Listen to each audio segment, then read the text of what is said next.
with me now is longtime Superior Livestock representative Russ Cordova, and you have been just a mainstay here at Superior Livestock for so many years. Talk to us about how you even got started here at Superior Livestock and your friendship with Buddy Jeffers.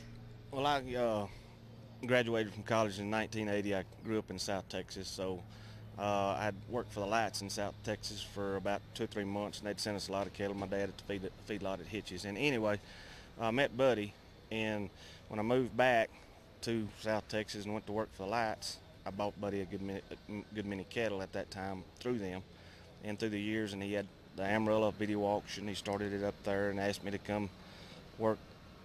You know, when my grandfather and my father were in the traditional marketing business all my life. I grew up in the back of an auction barn.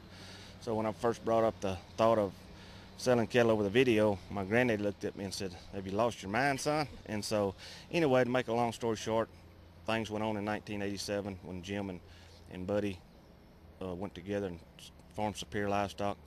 I gave in and went to work for him. So, but in the rest is history. And it's been a very, very good experience for me, and probably the best thing that ever happened in my life outside of my wife. So. I spoke with RC earlier, and I asked him, and I'm going to ask you the same question. Did you ever think way back then that video auction was going to take off like it has? Katie, no, I did not. That's why I was real hesitant. You know, I talked to my dad and my grandfather about it, and if I'd have listened to them, which normally I didn't, but I always ask them, I probably would have never done it. But it's like I say, it's not only has been good for me and my family, it's been good for the industry. It's a marketing indicator for our industry today, and it's a vital part of our industry. Superior Livestock is. Talk to me and the viewers at home about reps using video. Now you guys are switching over to HD video. You've got to learn to use a computer. You've got to do the upload. I mean, how does all this filter in for just some cattlemen? Well, it's, you know, I guess we're probably smarter than when we think we are when we get forced into a position that we've got to do something. It was something that I didn't want to do. You know, I've had probably 4 or 5 different kind of cameras. The first camera that I had, I think it cost $12,000, and it was used. Now you can buy them for, you know, $1,500, $2,000, and they can almost do it themselves. And it was very strenuous on you. I mean, it was harder than it looked, or easier than it looked, tougher on us than all you got to do is put it at your shoulder and start filming cattle now. And as far as the computers, real resistance of it, but it's something we have got to learn to do. It's, you know, we've got to keep up with time. That's just like the video auction. Had we not gave in and started, you know, somebody else is going to do it, so you just will put your boots on and get after it. So, like you said, Russ, you've grown up in the cattle business all your life. You actually own an auction market down there, and you're from Groesbeck, Texas. Talk to us about that. Well, my grandfather and a man by the name of Mr. Franklin Jackson built the first barn in Groesbeck, Texas in like the early 50s. They owned it and operated it till the early 60s. Then my father and his 2 sisters bought it from them, and they operated it till the early 70s.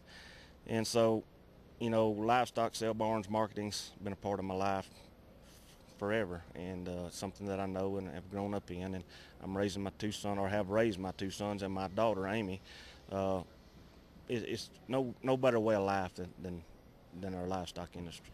So. Let's expand on your kids a little bit. You have Amy, Ty, and Cody, and they are instrumental in the cattle business. Just they're following right there in your footsteps. Talk to us about that and how your sons are involved here, even at Superior. Well, Amy, she's went to school at Texas A&M University and got a degree in advertisements, and she did quite a bit of that there for a while there in the stockyards at Fort Worth. She's got 3 sons, Charles Russell, Will James, and the newest one is about a month and a half old, and his name is Wesley Jensen. And then Cody's my oldest son. He has his wife's name is Emily, and excuse me, I didn't mention Amy's husband, Chad. I try to stay away from it, but anyway, he's a good guy. Cody's wife's name is Emily. He has a little girl by the name of Grace. And Ty's little girl, his name is Peyton Jean, and his wife, his name is Jennifer, and we're all involved we all work together in our cattle company and our sale barn in Groesbeck. I hear your phone going off. We're on live TV, and I bet you have friends at home sitting there saying, "Hey, I see Russ on TV." Mm-hmm. Now, you are instrumental in always starting off our auctions at Superior Livestock. You're always up on the block right next to the auctioneer. Talk to us about how you start the cattle. You know, sometimes these cattle are all over the board in different regions and areas, and as we kind of start up, it's a little bit. Of course, Ralph starts to sell off, and he starts all the cattle in the beginning. I just kind of follow his lead. You know, he kind of gets the pace going, and to see how the market's going to be, and it makes it easier on me later on to start those cattle. So you know, just depend. The market dictates how we start the cattle and where we go from there. Great. Well, Russ, thank you so much for being with me on Sunrise this morning and everything that you do for Superior. Thank you.